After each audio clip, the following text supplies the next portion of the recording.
ସକାଳୁ ସକାଳୁ ଆମ ବିଲେଇ ମାମୁଁକୁ ଭୋକ ହେଇଗଲା, ତାକୁ ଟିକେ ଦେଇଦେଲି କ୍ଷୀର ପିଇବା ପାଇଁ। ଏଠି ପୁରୀ ଟିକେ ବେଲିକି ଛାଣିଦେଲି, କାରଣ ବାହାରୁ କିଛି ଜଳଖିଆ ଅଣା ହେଇଥିଲା, ତାର ଉପମା ହେଇକି ତରକାରୀ ଟିକେ ରହିଯାଇଥିଲା। ଗରମ ଗରମ ପୁରୀ ବେଲିକି ସେ ଉପମା ତରକାରୀ ଲଗେଇକି ସକାଳ ଜଳଖିଆ ଆମର ଖିଆ ହେଇଗଲା। ଜହ୍ନି ପକୋଡ଼ା କରିବା ପାଇଁ ବୋଲି ଜହ୍ନିକି ବଡ଼ ବଡ଼ ପିସ୍ କରି କାଟିକି ହଳଦୀ ଲୁଣ ଗୋଳେଇ ରଖିଦେଲି। ମଞ୍ଜା ଟିକେ ଦହି ମଞ୍ଜା କରିବି ବୋଲି ମଞ୍ଜାକୁ ବି ଛୋଟ ଛୋଟ କରି କାଟିଦେଲି। ଶାଗ ପାଳଙ୍ଗ ଶାଗ କରିବି ବୋଲି ଶାଗଟାକୁ ଭଲ ଭାବରେ କ୍ଲିନ୍ କରିକି ଧୋଇ ଦେଇକି ମୁଗ ଆଉ ଆଳୁ ପକାଇ ଶାଗ ଟିକେ କଲି, ତ ତାକୁ ଟିକେ ଛୁଙ୍କ କରିଦେଲି। ତ ଶାଗ ବି ମୋର ଏପଟେ ରେଡ଼ି ହେଇଗଲାଣି। ଆଉ ଦହି ମଞ୍ଜା ପାଇଁ ବୋଲି ଛୁଙ୍କ କଲି, ଦହି ମଞ୍ଜାରେ ଦେଇଦେଲି। ତ ଦହି ମଞ୍ଜା ବି ମୋର ଏପଟେ ରେଡ଼ି ହେଇଗଲାଣି।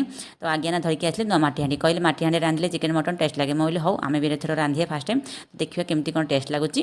ତ ଏଇଠି ଜହ୍ନି ପକୋଡ଼ା କରିବି ବୋଲି ଭଲ ଭାବରେ ମସଲା ପାଗ ଗୋଟେ କରିକି ଜହ୍ନିକି ଛାଣିଦେଲି।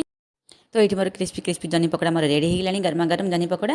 ତ ଏପଟେ ଝିଅ ଟିକେ ଶାଗ ବଡ଼ି ଟିକେ ଛଣାଛଣି କଲା, ସେପଟେ ମୁଁ ଯାଇକି ଟିକେ ଖାଇବା ପାଇଁ ବଢ଼ା ବଢ଼ି କରିଦେଲି। ଆଜିର ଲଞ୍ଚରେ ହେଇଥିଲା ଦହି ପଖାଳ, ଶାଗକୁ ଶାଗ, ଜହ୍ନି ପକୋଡ଼ା ଆଉ ଦହି ମଞ୍ଜା ଆଉ ଶାଗ ବଡ଼ି। ତ ସମସ୍ତେ ଖାଇବା ପିଇବା ସରିଲା ପରେ ମୁଁ ଟିକେ ମୋର ସିଲେଇ କାମ ଥିଲା, ମୁଁ ଟିକେ ସିଲେଇ ପାଇଁ ବସି ପଡ଼ିଲି। ତାପରେ ଇଭିନିଂରେ ସମସ୍ତେ ବସି ତରଭୁଜ ଖାଇଥିଲେ। ତ ଆଜିର ବ୍ଲଗ୍ ଏଇଠି ରଖୁଛି, ରହୁଛି ଫ୍ରେଣ୍ଡସ୍, ଜୟ ଜଗନ୍ନାଥ।